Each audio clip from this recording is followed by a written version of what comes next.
Listeners, I am so excited to be here tonight. Tonight, I'm going to be joined by an amazing guest. Her name is Gabby Hewitt, and she's the founder of UpNorth Therapies. And Gabby is so cool, y'all. She was in our START program, and now she's in our Grow Your Private Practice program. And tonight, what she's going to be talking about is expanding her private practice in a smaller community. So for those of you who are interested, who already have a practice and are thinking about expanding it, or just want to do that one day, or even if you live in a more like rural or smaller community and you're kind of like interested in like, well, what could I do with my practice? Like, could I expand it even though I live in a smaller town? That is exactly what we're going to be talking about tonight with Gabby.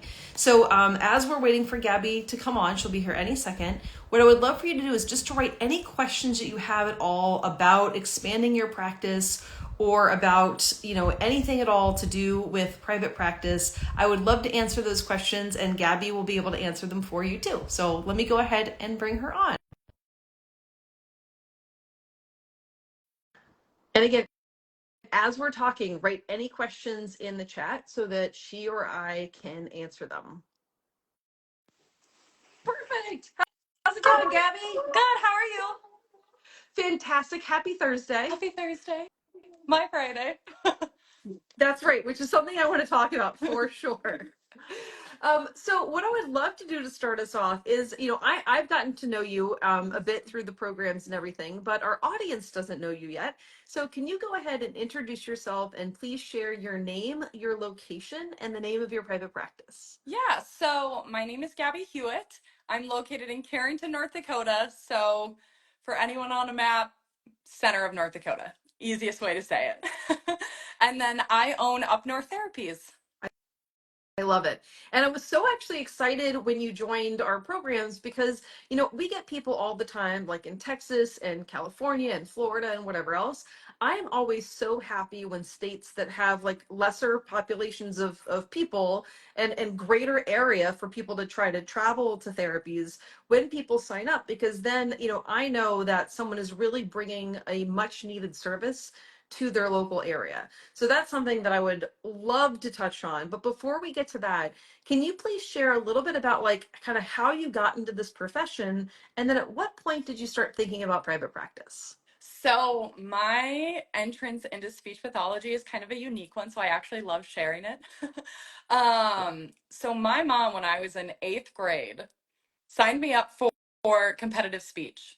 And I had a meltdown. I cried. I begged her to not put me in it. And she already paid the entrance fee, which was like $25 and $2011.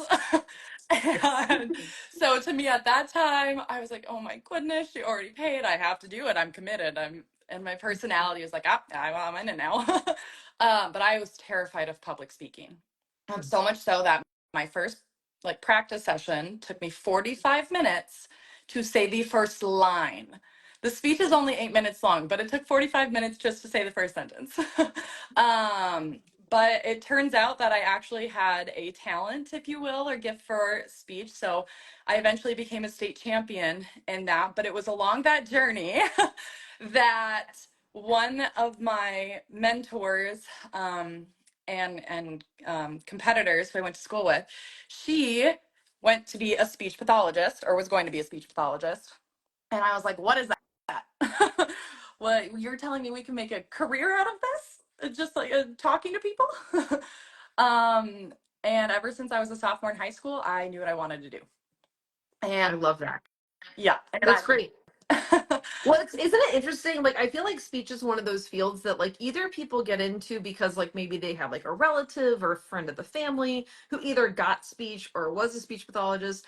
But this is a cool entry point. This is not an angle that I've heard before. So I love that you found your way into the field. Yeah, and then the side component of that is one that's a little more typical, where my mom, she was born deaf and had was missing a bone in her inner ear, and then actually had a surgery to have another bone put in, or have that bone put in, and now she is full hearing, but you can sometimes still hear minor speech, just a minor speech impediment. I never knew she had gone to speech therapy until I told her one day that, yeah, I think this is what I'm going to do with my life. um, but yeah, when I went to undergrad is when I decided I wanted to go into private practice, and yeah. Now, how that's awesome. How when you went to undergrad, did you like see, did someone like was a guest speaker that talked about private practice, or did you just like hear that like one of the things you could do was private practice? Like what kind of like opened up your eyes to that possibility that early on? So another kind of unique turn where I think for a lot of people, especially those in rural communities, you don't necessarily get um, like at job fairs and things like that. You don't have SLPs coming to share things with you, right?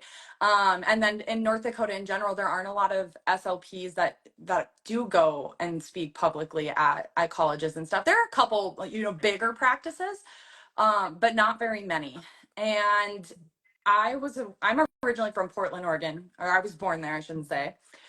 And in the nature of that, I actually took a really big leap of faith and said, you know what? I've researched private practice. We've had some bigger private practices come in. What can I do? What can I do to make myself known, or to find out more about this field? So I actually Googled, I Googled a ton of private practices out on the West Coast from Portland to Seattle. And I said, hey, are you looking for a summer intern? Are you looking for somebody who is willing to do any grunt work, essentially? I will prepare your materials. I will help be an assistant. I will do whatever you want as long as I can be in this world and get a taste of what the private practice that I'm imagining in my head could be. Um, and one of them stuck. And that was in Tacoma, Washington, and I lived out there for 3 months. And that's ever since I had a taste of that private practice, I knew I was like, I want that someday. I want that someday. I don't know how I'm gonna get there, but I want that someday. Yeah. Can I ask you, because I think this is always an interesting question, and it doesn't matter whether it's like it's a private practice or whatever the situation is. I think every time people have a job, right, no matter what the job is, it's at a school, it's at a hospital, it's at a private practice, but especially a private practice, there's certain things that you see or that you witness or that you experience as someone working in a private practice that you're like, that's what I want, right? And so, and there's probably also, we don't have to go down this route, but there's probably a couple other things that you saw that you're like, but not that. Yeah. I don't want to do that. Right. But what were some of the things that you were like, that is cool. That's something I want one day for myself. It was actually my mentor at that practice who had her own specialty. Mm. She didn't necessarily get tossed the hodgepodge of patients, or um, she had her niche, and she actually spoke at a couple big AAC conferences like in Australia and things like that, because AAC was her thing. And I saw that. And then I also saw her flexibility. She got to travel. She's going to these amazing places, but she's getting to do it and also be passionate about something. Travel and be passionate at the same time, which I thought was so, I had never seen it before. And it was so awe-inspiring. And she also just lived on a farm and rode horses. And I was like, how, that's what, like, I want to have something like that. I want to have something that I've built, that I have my niche. I can control, what I take, but I can also, help foster other people and, what they might like to do under me. Um, I can support other professionals, young professionals or students who are interested in this field, and I'm willing to share my knowledge with them, but I can also show them flexibility. I can show them there's a work-life balance. That it's a reality. It's not just a fallacy. Yes, I love that. I love lots of things about what you just said, right? I love that like you sought out this opportunity, like that you knew what you wanted and you just kind of wanted to see it in action, right? I think that that's awesome. And then I also really like it when people observe like stuff about like how, again, like either how businesses are run or how supervisors work. Again, it doesn't even have to be like a business owner. And be like, you know what, I want to be a boss like that one day, or I want to have like my practice have that feeling because it felt really, really good. So I love that you Oh, I'm like paused for a second. Can you still hear and Yep, see me? yep. Oh, there we go. Okay, all good. You okay? Love it. Okay, so then you go to Tacoma, and then where you had it? Did you go back to North Dakota at that time? Yep. So I did that in between um my sophomore and junior year of college, I want to say. Um so I just kind of snuck it in there because I knew, especially when you're, later in a grad program or later in an undergrad program or any program really, obviously the notion of transferring or trying to do anything else in between all the coursework is difficult, especially if you're in, again, a smaller state and there's a less opportunities, which there really are, comparatively. And so I was like, you know what? I just have to take a leap of faith and go do it. Because if not now, when? kind of mentality. But yeah, and it ended up all working out. I love that. I love that. Okay, so you got your you did undergrad, then you got your graduate degree. And then at what point, like in your career, your early career, or whenever in your career, did you start thinking like, okay, now I'm ready to start this private practice thing myself? So it was actually during my CF year. And I had a phenomenal supervisor who you have actually interviewed her before, which I thought was so funny and cool. Oh, who is And it? it's Marissa Douglas from out of St. Pete. And she, again, it was another leap of faith where I was in grad school. I had seen that oral myology, pediatric feeding and swallowing was a niche. It was something. And I had seen her pop up, reached out to her, and she was willing to take a chance on a student for the first time. And she let me go do a clinical practicum with her. And so I got to see a brand new business owner starting her private practice. I think she had just celebrated her first year when she accepted me. um, and after that, I was like, you know what? It's even more attainable. Like I'm watching somebody do it. So as soon as I came back to North Dakota, got into my clinical fellowship, I had another super supportive supervisor who was willing to let me do my niche while under her. So it might not have been her clinic's specialty. They do a lot with behavior and they do a lot with high needs kiddos. And I, on the other hand, I was like, well, I want to learn what myofunctional therapy is. I want to learn about orofacial myology. What's pediatric feeding and swallowing? Like, how do I do more of these things? And they were so supportive on helping me obtain CEUs, going to big classes, letting me have those, having the time to go do them, bringing clients in. They actually did a radio ad just for my specialties that I wanted to see as a clinical fellow. And so I got a lot of experience under my belt before I opened my doors. And then in the spring of that clinical fellowship year, I was like, yep. So after my clinical fellowship, I'm going all in. Because there are no speech paths in Carrington, North Dakota. It is non-existent. So, yep. Yeah.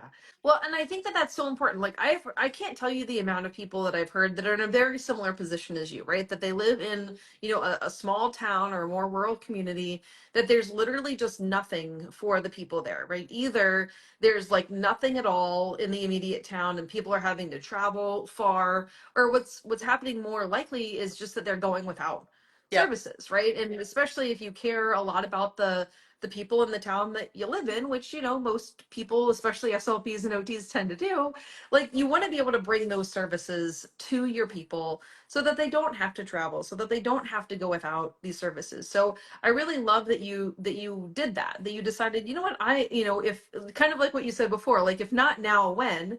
The same kind of thing is like, if not me, like Who? who? Because there's no one else. Yeah, and it's been really eye-opening because um I have people come from 2 hours away just to come to up north and receive, again, like the services that I'm able to offer.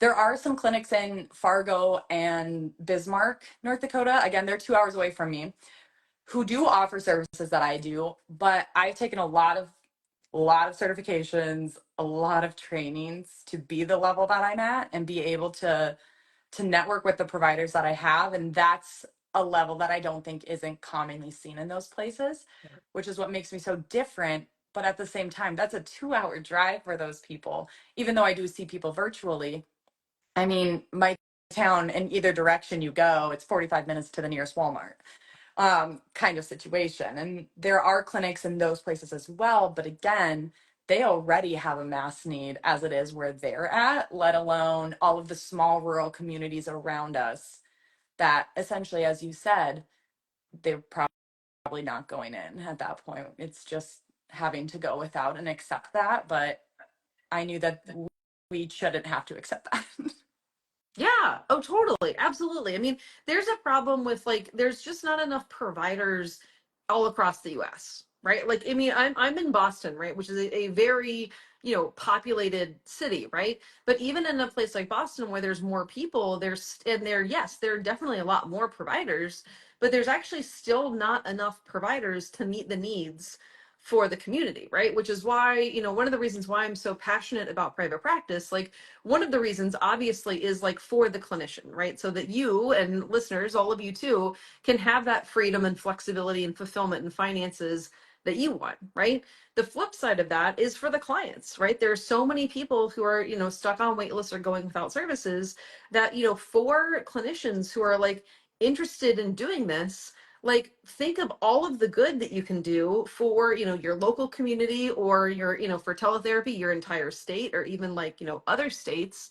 And I think that once you start to like take control of your life like that and take control of your career, it feels awesome. Like I can even feel like a shift within you when you started talking about like myofunctional therapy and you started talking about these things that you're clinically really interested in. Like when you can go all in on that on your practice, like that's awesome. Oh, I have absolutely adored every second of it. I knew I loved my field, but I think a lot of people, and it's across the board, we see it in grad school where you go through grad school and you get burnt out. Um, and then you go and you find a practice or you find a job, any job, willing to do, taking a CF out of grad school, and you don't necessarily know what questions to ask. And I landed in a fantastic place, but to that, I went to Gannon University down in Ruskin, Florida, who from the first semester, we started doing clinical rotations. So by the time I left, we had done 6. And yeah, so most people, I would say most clinicians or grad students don't necessarily do that. They might have 1 or 2. But in all of those placements, we had a lot of freedom to make the request. And again, being in the area that we were, to make the request to be in what we wanted to be in, while also, again, following curriculum and guidelines and things like that. But being in all those places allowed me to, again, like you mentioned earlier, observe and be able to think about the questions to ask the questions later. And so that's what helped me find what I love to do. So I knew I was like, you know what? I don't want to be that SLP that gets burnt out. And eventually I want to be the SLP that hopefully can draw more SLPs to my area, but offer them the same thing that I wish I was able to be offered, if that makes sense. Totally. Totally, absolutely. Because again, it sounds like you've had some really great experiences in the past, right? There's some people who go into private practice because they've actually had terrible experiences, Yes. right? And they're like, this has all been terrible. I'm either about to leave the field or I'm going to try this private practice thing. And then luckily, there's other people like you, and I was mostly like this, where I actually had very positive experiences, but I just wanted more control. Like I wanted more control over, and believe me, I'm not like a control freak kind of a person, but I am the kind of person who doesn't like to be micromanaged. Yep. And I don't like to have other people like telling me what to do. Like I want to be able to make my own autonomous decisions. And so I think that's really important. So okay, so you finished your CF, you then decided, okay, I want to do this. And so like how did you actually start with your first clients? So I actually, again, another really great circumstance where there is a dentist in my town who's airway centric.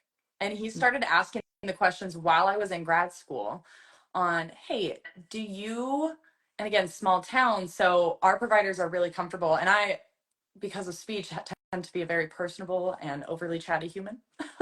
So he felt so okay with coming to me. Anyways, And he, asked about oral facial myology and myofunctional therapy and had I heard about this and XYZ. So I was able to create a connection in an interdisciplinary field.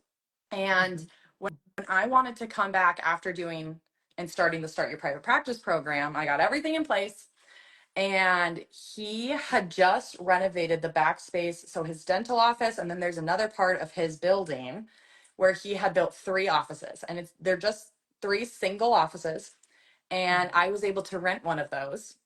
And so I had already a referral source coming in. So when I started, I think I had 3 or 4 patients ready to onboard and do all the things with. So that was really helpful. So but again, I hadn't even opened the doors yet and was just talking, just communicating, just opening the conversation, if you will. Very limited marketing, did not do a whole lot, but I had involved myself in a couple of events earlier that spring as well. He had an opening for that business. I made sure I was there for it. So again, even though my practice wasn't there just yet, I wanted people to know about it or at least hear it and get the conversation going.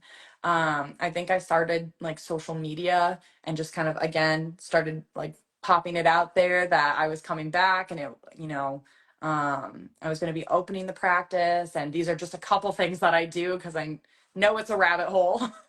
But that's what really got me going. And like I said, I was all in right away because there wasn't another job opportunity. So it's kind of like when you go to another place, you're forced to adapt and you're forced to evolve. And that's essentially what happened. Yeah.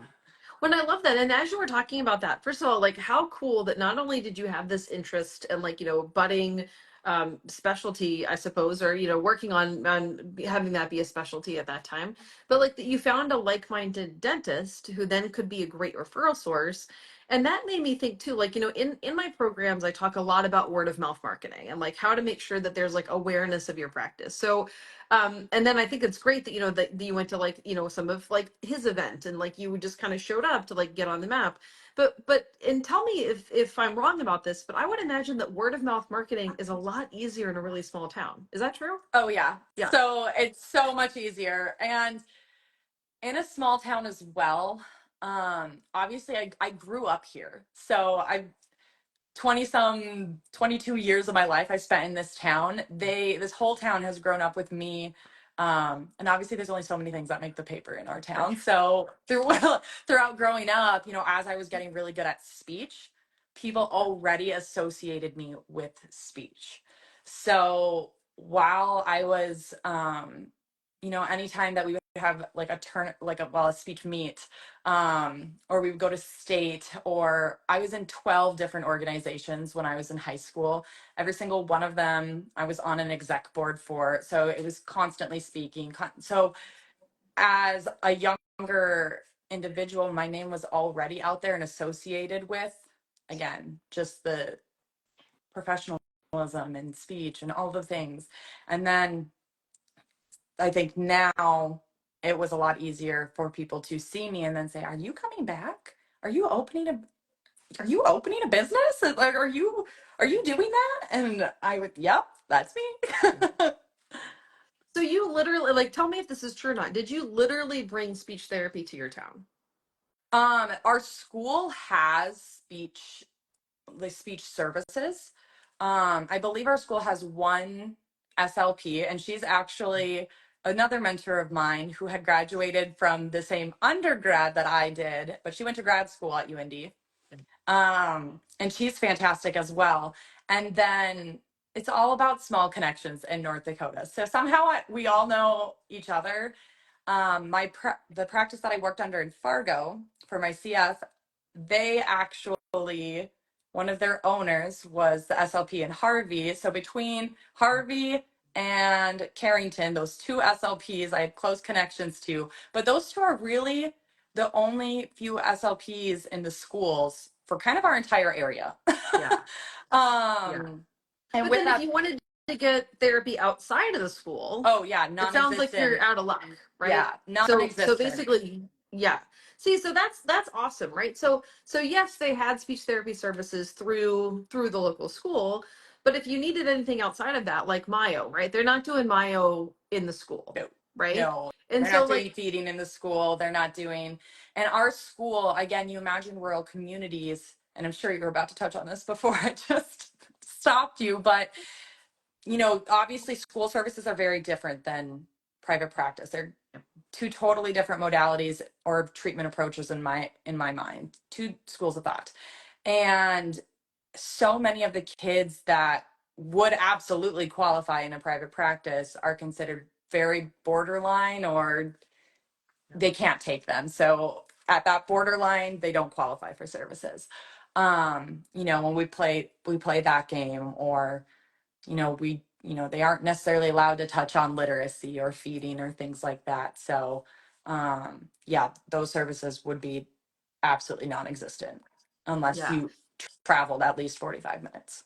Yeah. So if anyone is listening to this who is in a similar situation, right? And you're like, oh my gosh, like I'm kind of like that. Maybe you live in like a slightly more populated area, or maybe you don't, right? But no matter what, if you live in an area and you just know that like the services don't exist outside of a school or outside of like, let's say like a hospital or a clinic or whatever.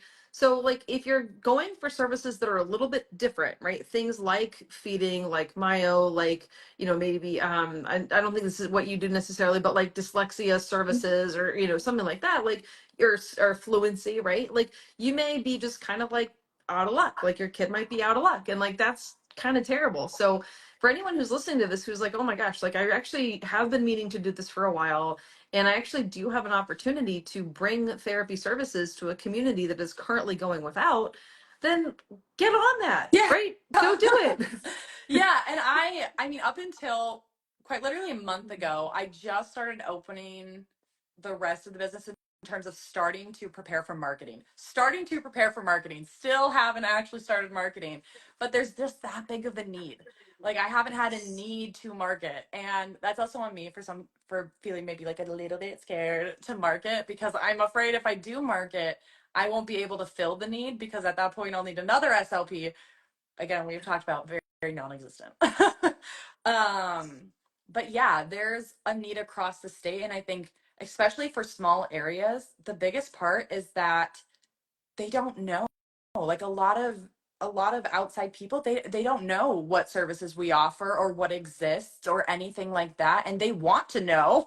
But down to the point of, we don't even know about virtual services. Like, what do virtual services look like? There's like this wall of, I'm just like a little nervous because I don't know what to expect. But as I communicate and tell people more, they're like, oh, that's totally attainable. Granted, again, a lot of them are in town, so there's not a need for it as much virtually, but they're like, yeah, that would be totally attainable. If we had known about this X, Y, and Z, we wouldn't have struggled for however many years they've had to.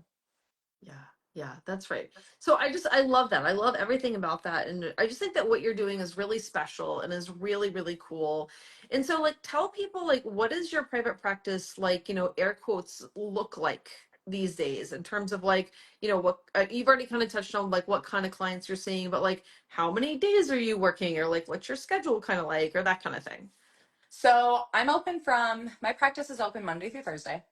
So 3-day weekends. And to be perfectly honest, that stems from a Florida mindset. If there are any people out there from Florida, I have a firm belief that Floridians, they just love the sun so much. So a 3-day weekend is kind of mandatory. I, I may have been working 12, 14-hour days when I was in my clinical practicums down there, depending on where I was at. But I always had 3 days off a week. And I swear it's just because they love to enjoy the sun. I really think that's what it is. So I brought that notion here.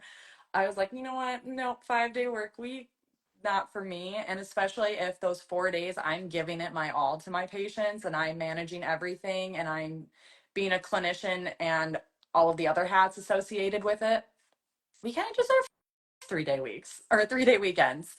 It's like And one you get to day. decide that, right? Like Yeah. that's the most important thing, right? And so yeah, so whether it's 3-day weekends or even 4-day weekends, I've got people in my programs who Yeah. do 4-day weekends. That maybe that's your next goal. But another one is like to not start till 10 a.m., right? Or to not do anything after 4 o'clock or like whatever it is. Like, again, when you are working for someone else, you kind of have to mold yourself to whatever schedule their needs are. But when you work for yourself and you get to set your own hours, like, why not wait to start till 10 so that you can go to the gym or drop kids off at school or whatever it is that you need to do, or be home early so that you're not working all night and you can enjoy time with your spouse, or again, whatever it is that people want to do. When you get to decide your schedule, like, it's pretty Yeah, awesome. getting, again, down in Florida, I wouldn't get home until, granted, partially to a drive, but I wouldn't get home until 8 o'clock at night some nights. And I was getting that alone was making me so burnt out. It was always a 2 hour drive in the morning and a 2 hour drive at night. And in my North Dakota mindset, a 2 hour drive takes me all the way to Fargo. And at that point, I can cross over into Minnesota. So, like that concept. And that's like, and obviously that's city driving, that's city time. And I always say there's the rest of the US time, and then there's city time of how long it takes to get to a place. And so I always knew, I was like, you know what, I like being done at 4:30 now. Mhm. Because again, as a business owner, I might work till 5 like anybody else, but I control when my clients stop. So I can say, you know what, the rest of the time I can allocate to X, Y, and Z, or I can create a block in my schedule in the middle of the day to deal with X, Y, and Z. Most of my patients don't start until 9. The practice technically opens at 8, but I don't start seeing patients until 9, because that gives me time to, you know what do I need to manage in the morning? What do I need to deal with? Do I need to run an errand in the morning? Obviously, just me being here, I do have an assistant, but she works very part-time, so I'm responsible for everything else, and allowing that flexible schedule, I can get what I need done in the day. So Yeah, which is awesome. But to not have to work like extra. Now, listen, for anyone who's listening to, like, as a business owner, so like sometimes you have to work at night sometimes, right? But maybe sometimes you got to do some paperwork, maybe you have to do some billing, maybe you have to follow up, whatever. But like when you get into a habit of that, that's when it becomes a yeah. problem, right? And so, and in the beginning, when you're first like starting your practice, and especially when it first starts to grow, again, sometimes you do have to double down and do all of that stuff. But then there becomes this like real shift where you're like, okay, like I did that, like, because I was really in the startup stage and like that's what I needed to do. But as your practice starts to grow and as your income starts to grow, then you can be like, actually, I don't want to do all these things. Like, let me hire an assistant, or let me hire like or hire a clinician or something, so that like my business is still running, but I don't have to be the one doing all the Yep. things. And I would say, right when I was opening up, it's nose to the grindstone, right? And I like to be, again, I think you are the same way, where I'm very transparent about it. You know what? It's going to take a lot of work, and it's going to take some long hours, and it's going to be grueling at first. And you might actually burn yourself out, maybe just a little bit more than what you already were. But as soon as you start and you reach that stability just for a little bit, it's like, oh my gosh, okay, I can see this. And then I know we talk about it a little more in the Grow program, but when you're setting like the quarterly goals and things like that, then you're able to say, you know what, maybe in quarter 2, I'm going to put my nose back into the grindstone. Maybe not the same way before, but I control how long I want to work in the day. So if I want to work, maybe 12 hours this day doing whatever it is, like whether it's clients and business or, X, Y, and Z, like I have the flexibility to do that. And my assistant's still managing, X, Y, and Z. So I can allocate the time to, do the next phase of whatever I want to succeed with in my business and things like Yeah. that. Well, because what you're saying, I just want to connect some dots for people, is that now you are working, like you're still working in your business, right? You're still doing like all the therapy, like you're still doing all that. But because you now have an assistant to help you with some of like the day-to-day operations of your business, you're not all like, you now have time to also work on your Yes. business. And so the trap that I see lots of private practitioners get in when they start to grow is they don't have any time to work on their business, because 100% of their time is working in the business. And that is what leads to burnout. Yeah. right? That's what, people like go into private practice. I mean, I know I did to free myself from burnout. And then I was very careful of protecting that. But sometimes people like and nobody means to do this. Like nobody means to burn out, but there's stuff to do and you're like, well, I got to do it, right? But like if you stay in that pattern and you don't take that step back, you don't do any quarterly planning, you don't like look at systems or look at like, how you're marketing your practice and that kind of stuff, like that that's not going to go so well for the long term, right? So Gabby, Yes. I'm so glad that you decided to join us and grow so that we can get your private practice really ready for that next level of growth. And like that's exactly what you're doing right now. Yes. And I feel that if, because I know for me, it was a question for a really long time. Like, am I really ready for grow? Am I not ready for grow? And then I would see that, like, I would see you post about it, and then I'd be like, no, no, I'm not ready for it yet. And then I would be like, I noticed it more if I was complaining to my husband about X, Y, and Z. I was like, you know what? I think that's probably what Jena means when she's saying this messy middle. Gabby, you're saying it out loud, so that means you should probably, go get help. Yes. Like sometimes it's just about taking that risk. And I think risk is a really big word because it is risky. It's scary. It's nerve wracking, and it's hard when I feel like not everybody does get a chance to speak with you, but if you do, you know, you just answer so many questions that if someone just takes the time to listen to your momentum calls or listen to whatever, you're like, yep, yep, I should have done this from the beginning. Like that was ridiculous. What were you thinking? That didn't have to be this hard, or as hard. It's going to be work no matter what, but you have created plans and checklists and step-by-step procedures to help make things easier. So, yeah, I think that's just a really big mind over matter for a lot of new practice startups as well as growers. So Yeah, totally, totally. And thank you for saying that. Thank you for all the kind words because we do hear that a lot. Like we do hear people say like I don't know if I'm ready, or the other thing we have people say is like I don't know if I want to grow my practice. Like I don't know what that means for me, right? And growth means different things to different people. What it means to me is to set up your private practice in a way where you're making the kind of money that you want to make and working the kind of hours that you want to work, which hopefully is less than you were working before, right? So like making more, working less, and then also having the impact that you want to have on your clients and your community. And that could mean that you remain a solo private practitioner but then you add income streams or you hire an assistant or you do something else so that you're still earning more money, but now you're not the only one who's responsible for all of the things, right? Then there's other people who really, and I call that a lifestyle private practice, if anyone hasn't heard me use that term.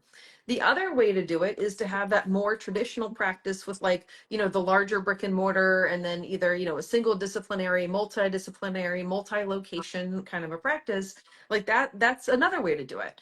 But no matter what, like different people have different growth goals. And I'm so happy to be able to support people with whatever their individual goals are because frankly, I'm obsessed with business.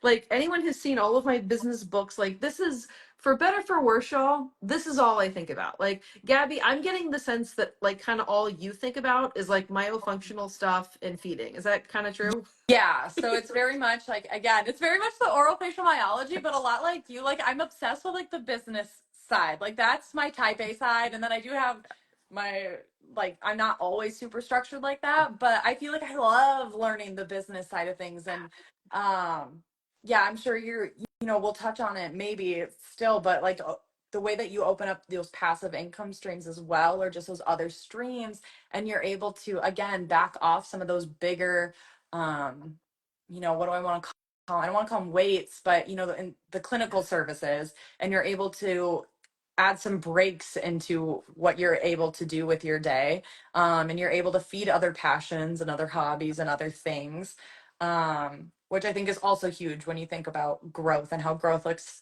different for everybody. I've worked in those multidisciplinary practices, and you can grow at your own speed. You don't have to, no two flowers grow at the same height, and you can grow however you wish to. And it's not just because maybe that's the only model. Like for me, for example, that's the only model that really exists around, is just the multidisciplinary models. I do have a couple, good friends around who they are sole clinicians in their practice. Um, like less than a handful in the state, but um you can have the freedom to grow however you wish to grow, not just because that's the only thing that you're seeing. And I think that your grow program and your words, again, if people take the time to listen to you, like the doors are honestly endless. And I think that's so cool about our field. Yes, totally, totally. And again, I'm just so happy that you found our way to, the start program, and then that you decided to continue on and grow, because the same way that like clinicians sometimes get, frustrated with like parents or pediatricians who are like, well, let's wait and see. Let's wait and see if things get better. Let's wait and see if whatever. To be honest, y'all, sometimes I think that way about business owners. I'm like, why are we waiting to see if you're going to make more money next year when we could actually just put plans in place right now so that you Yeah. can definitely make money next year? Like, why are we waiting to see like if you're going to burn out because you're doing all the things, where instead we could install systems into your business, install efficiency, and make sure that you're not going to burn out and that you have enough time and whatnot. So I mean, I'm just so happy with our field too. Like I'm just private practice is taking off. Like it really Yes. is taking off, and it is changing so many lives. And like I'm here for the long haul, and I love seeing what's happening with everybody.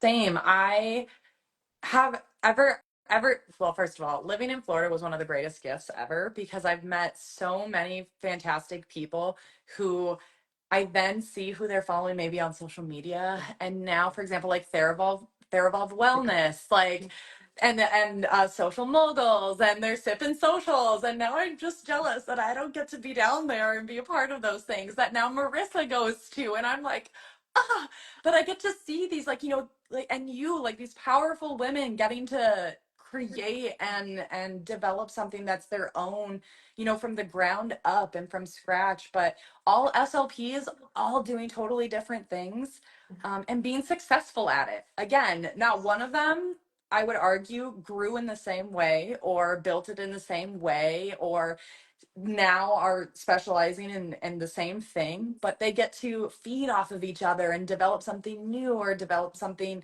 that's going to benefit so many other people. And I think that's what's really special about the program that you've developed, because I know they've all been a part of this program, I believe, and then Yeah. getting to see what we create together is so interesting as well. Yeah, totally. So what would you say, like let's take a longer lens and let's look at like the next like 6 to 12 months Mhm. for you. So next July, by next summer, what would you like to have accomplished over the next year in your practice? So what I would hope I would be able to do is, I'm hoping to hire another SLP. I'm hoping to bring another SLP back to Carrington in our area, whether or not that SLP is even coming in virtually. Or, again, just general speech and language kiddos. There's a lot of them. And I love having them. I really do. But my niche is also my niche. And I recognize that I can't do it all. Yeah. So I would love to have another person on. At the same time, next quarter, I'm planning to really push out the marketing and things like that, which actually goes in tangent with my specialty services that I'm launching, which by next year is what I would love to have more of on my schedule. So the specialty services for me are provider consultations, which I already do. I already do them. Provider case management, helping people, again, who maybe have these complex, pediatric feeding and swallowing kiddos, but that's not their niche. But there is no one around to help them or see them or do whatever. But that doesn't mean they necessarily don't deserve services, or, there's always something we can do, and maybe they just need some extra support. And the same with orofacial myology, doing provider consultations where I'm maybe just speaking directly with that provider, providing them more information about what I do. You know, what does our relationship look like? How does a role of, someone trained in oral facial myology and oral motor skills and all of that relate to what I do in the dental field or as an ENT or, you know, sleep disordered breathing and all the things, right? And like, what does our relationship look like? And what even do you do? Which I get asked all the time, right? um Yeah. Speaking engagements, things like that, so opening those doors, and doing some SLP, graduate and undergraduate mentorship of CS, because I've been there and not all that long ago, so I feel like I have a really great viewpoint, and I've done quite a few, I would say, unique things comparatively to what maybe everybody else has done. I've had to fight to do them and I've had to fight to get there. But I think that being able to now come back and provide that mentorship and support to other people that I maybe wish I would have had, um, is what I would really love to be doing a little bit more. I still love the clinical side, but I would love to be able to do that because, again, the business side of things and teaching and coaching and helping, I love that. I've learned that I've loved that. So I would love to have that more in place as well over the next 6 to 12 months. Yeah. Well, I love that. And that, what a full circle moment, Oh my right? gosh, Like you sought shoes. out that, like, that mentorship and that opportunity and everything like that, right? So for you to now be able to provide that for other people is like so full circle. And then the other thing that's really cool about offering, mentorship and, if you take grad students or do a CF or whatever, again, you're just bringing more services to your community, and like maybe they'll stay, and then maybe your practice will grow that way. And so again, like everybody wins in this scenario. And so I love it when people set up their practices that way. So I've loved what you've created. I am so proud of what you've accomplished so far in like a pretty relatively short period of time. And like I love that you have these plans to, add some services, hire additional income streams, like all of the things that we're working on and grow, like are the plan is set. Like this is going to happen, and I'm so proud of you, and I can't wait to see come next July, everything that's come to fruition. Thank you. Me too. And honestly, I hope you really, and I mean, I'm sure for you, like you probably hear it all the time, but I really hope you know the impact that you've made on all of us. Sorry, I don't mean to cry, but it really has changed all of our lives. So, anyways, not to Well, cry on thank a you. live, but um, I lost a friend back when I was a senior in undergrad, and she told me I would be the one to make it. She always told me that. And I don't think without you that necessarily would have been attainable, but I just hope you know that you were able to make her dream for me come true. You made my dream come true. So I hope you know the impact that you've made to so many SLPs, whether they started a practice or not. Um, you've paved a way as well for women to be successful and beat so many different stereotypes. So thank you for being that visionary and pushing forward anyways, because I'm sure it was not easy. I'm sure there were many roadblocks, but we are so thankful for all of the work that you do. So Thank you. Well, now you're gonna make this grow. ah this this is but because I love what I do, right? I love what I do. I love like who I get to help. I love that like indirectly through helping you, like I'm sort of helping the community in Carrington, yeah. right? Like this is like where like it's so cool to be able to think about how there's just this huge ripple effect in everything that we do. And yes, it has been hard. Like I think a lot of people maybe just found out about me in the last year or 2 years. Like I've been doing this for 15 years. That's a Yeah. long time. And yes, there have been times where I've been like, I don't know if I can do this anymore. Like, then we had kids and then life got more complicated. And then the pandemic happened. And I was like, oh my gosh, who's ever going to want to start a private practice now? Right? Well, what if I had given up? What if I had closed my business in March of 2020, which I was scared I would have to do, right? We've had thousands of people that we've helped since then, right? But I did think about like maybe this is the end.